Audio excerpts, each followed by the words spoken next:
Hello बच्चों। तो given question में हमें ये कहा गया है कि fill in the following blank with the appropriate item. और क्वेश्चन में हमें ये कहा है कि the 2px 2py and 2pz orbitals of atom have identical shapes but differ in their what. तो बेसिकली हमें पता है कि जो 2px 2p वाई और 2pz ऑर्बिटल्स होते हैं किसी एक एटम के, उनकी आइडेंटिकल शेप होती है पर वो डिफर करते हैं किसी एक चीज़ में। वो क्या होता है वो हमें बताना है इस क्वेश्चन में। तो सबसे पहले तो हम बात करते हैं इस क्वेश्चन में की कॉन्सेप्ट के बारे में। और इस क्वेश्चन में हमारा की कॉन्सेप्ट हो जाएगा ऑर्बिटल्स। सबसे पहले तो हम ये देखते हैं कि ऑर्बिटल्स क्या होते हैं। अब एक्चुअली ये जो ऑर्बिटल्स होते हैं ये स्पेस होते हैं। कहाँ पे होता है? अराउंड द, जैसे हमें पता है कि एक एटम में सबसे पहले सेंट्रली प्लेस्ड क्या होता है? न्यूक्लियस। उसके आसपास शेल्स यानी कि ऑर्बिट भी कह सकते हैं। वो ऑर्बिट कंसिस्ट करते हैं इन ऑर्बिटल्स को।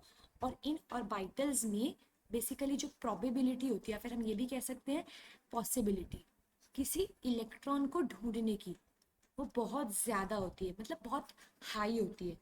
तो हम इजीली ऐसे कह सकते हैं कि टेंडेंसी ऑफ फाइंडिंग इलेक्ट्रॉन, यानी कि इलेक्ट्रॉन को ढूंढने की टेंडेंसी बहुत ज़्यादा होती है इन ऑर्बिटल्स में।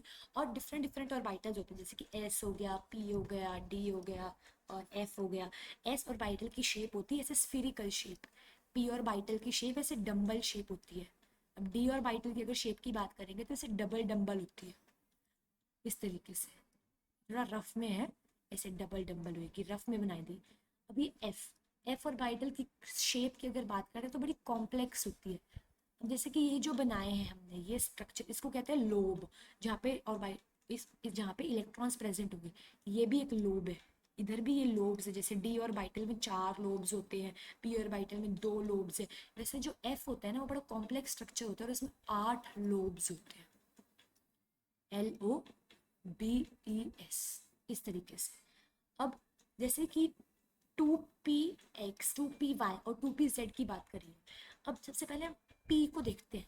यहाँ पे ना p में ऐसे 3 ऑर्बिटल्स होते हैं, px py और pz, इस तरीके से होते हैं।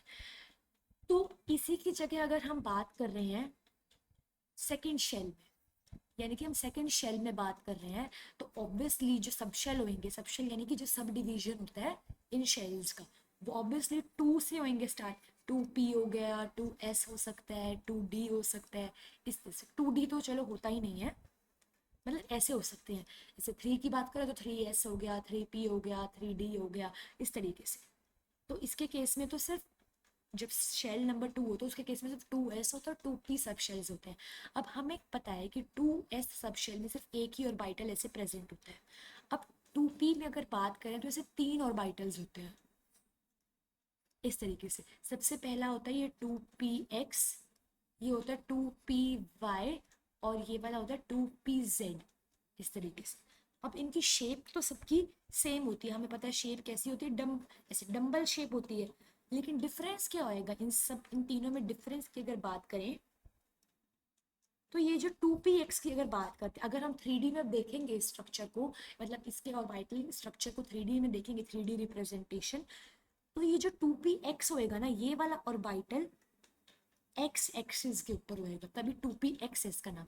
2py होएगा जो इसके लोब एक्स एक्सिस के ऊपर, मतलब होएगा कि सपोज ये हमारा एक्स एक्सिस है सपोज, तो ऐसे इसके जो लोब्स होंगे वो ऐसे पैरेलल होंगे, पैरेलल कह सकते हैं हम इस एक्स एक्सिस के, मतलब इस पे पर इसके ऊपर on the x axis present होएगा।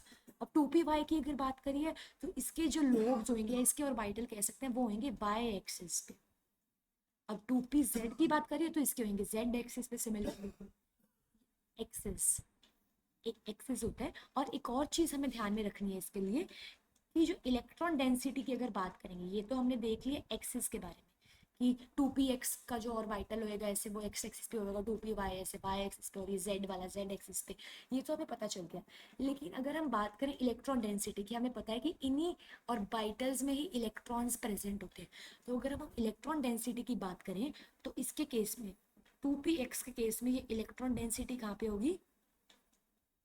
इसी एक्स एक्सिस पे होगी, क्योंकि जब ऑर्बिटल ही ऐसे प्रेजेंट है और ऑर्बिटल में ही तो होते हैं इलेक्ट्रॉन्स, तो इलेक्ट्रॉन डेंसिटी भी कहाँ पे होगी? Along the x axis. इसके 2py के केस में होगी electron density along the Y axis. और इसके केस में इलेक्ट्रॉन डेंसिटी हो जाएगी अलोंग द जेड एक्सिस। इस तरीके से होता है।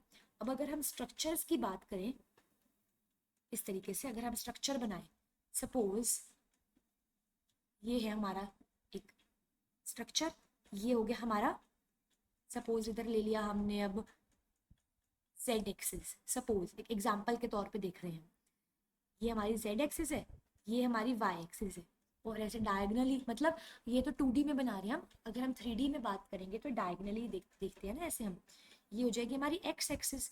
तब हम यहाँ पे स्ट्रक्चर बनाना है 2p एक्स ऑर्बिटल का, तो उसके जो लोब्स होंगे वो ऐसे, ये ऑर्बिटल पूरा ऐसे डंबल शेप ऐसे on the x axis present होएगा। अब अगर हम बात करते हैं 2py के लिए, सपोज यही हमारा z एक्सिस है, यही y है, z और y को ऑन द प्लेन लेके चल रहे हैं ना हम, तभी तो x एक्सिस ऐसे हमें डायगोनल लग रहा है, ये हो गया हमारा x। ठीक है, अब अगर हम बात करेंगे इधर 2p y के लिए ऑर्बिटल की, तो ऑब्वियसली इसके जो ऑर्बिटल्स होंगे ऐसे ऑन द y प्लेन बनेंगे, और इलेक्ट्रॉन डेंसिटी मैक्सिमम जो होगी वो on the Y axis, along the Y axis ही होगी।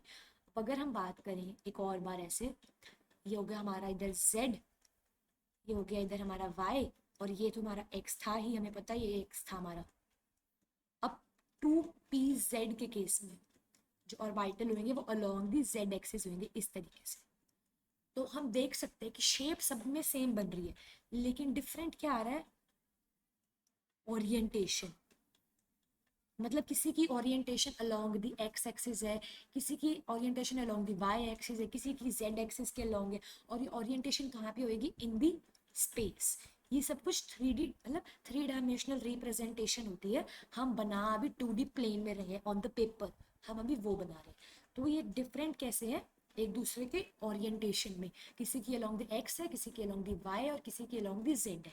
तो हमें क्वेश्चन में यही पूछा गया था कि उनकी शेप तो आइडेंटिकल होती है पर डिफरेंट क्या होते हैं, तो डिफरेंट होती है उनकी ओरिएंटेशन, और ओरिएंटेशन कहाँ पे होती है, इन दी स्पेस, क्योंकि ये 3D यानी कि 3 डायमेंशनल रिप्रेजेंटेशन होती है।